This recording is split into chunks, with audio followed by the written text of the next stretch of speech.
Bharatiya Janata party कार्यालय में पत्रकार वार्ता के दौरान अखिलेश सोनी प्रदेश अध्यक्ष ने बताया कि भारतीय जनता पार्टी पिछड़ा वर्ग मोर्चा की जगदलपुर में 3 जिलों की संयुक्त बैठक थी। आज की बैठक में हमने ओबीसी समाज के लिए, उनकी उन्नति के लिए, उनको अधिकार संपन्न बनाने के लिए प्रधानमंत्री नरेंद्र मोदी ने विगत दिनों जो फैसले लिए हैं, ओबीसी आयोग को संवैधानिक फैसला लेने का, मेडिकल कोटे और नीट की कक्षाओं में जो 27% आरक्षण लागू कर दिया है, केंद्रीय मंत्रिमंडल में जो 27 ओबीसी समाज के लोगों को मंत्री बनाया है और संविधान में 127वां संशोधन विधेयक पारित करके और राज्यों को इस बात का अधिकार दे दिया है कि वो ओबीसी की जातियों को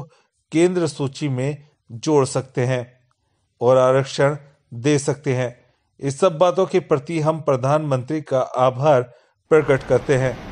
साथ ही छत्तीसगढ़ सरकार ने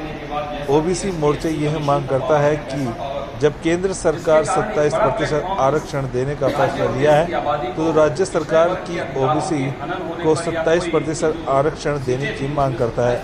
अन्यथा मांग पूरी नहीं होने पर राज्य स्तर में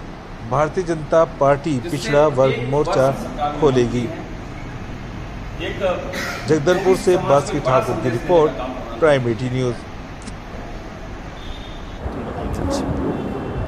आज भारतीय जनता पार्टी पिछड़ा वर्ग मोर्चा की बैठक जगदलपुर में 3 जिलों की संयुक्त बैठक थी। आज की बैठक में हम लोगों ने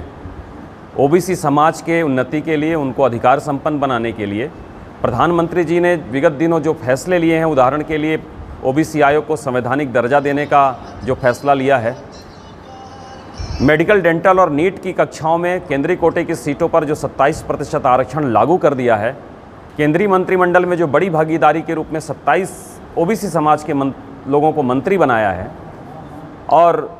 संविधान का 127वां संविधान संशोधन विधेयक पारित करके राज्यों को इस बात का अधिकार दे दिया है कि वो ओबीसी के जातियों को केंद्रीय सूची में जोड़ सकते हैं और आरक्षण दे सकते हैं। इन सब बातों के प्रति हमने प्रधानमंत्री जी के प्रति आभार ज्ञापित किया। साथ ही छत्तीसगढ़ सरकार से भारतीय जनता पार्टी ओबीसी मोर्चा ये मांग करता है कि जब प्रधानमंत्री जी ने संविधान का संशोधन करके राज्यों को अधिकार देने का मार्ग प्रशस्त कर दिया है, तो छत्तीसगढ़ में भी ओबीसी को 27% आरक्षण तत्काल लागू करे सरकार, और नहीं तो आने वाले समय में भारतीय जनता पार्टी ओबीसी मोर्चा पूरे राज्य में व्यापक आंदोलन करके राज्य की कांग्रेस सरकार को इस बात के लिए बाध्य करेगी कि राज्य में 27% ओबीसी आरक्षण लागू हो। समय सीमा क्या होगी? इसमें समय सीमा की बात नहीं है, हम जल्दी से जल्दी लागू करना चाहते हैं और हम आने वाले महीने में, अगले महीने ही दिसंबर में इस राज्य में व्यापक आंदोलन राज्य सरकार के खिलाफ करेंगे और इस मांग को के लिए बाध्य करेंगे कि वो आरक्षण लागू करें।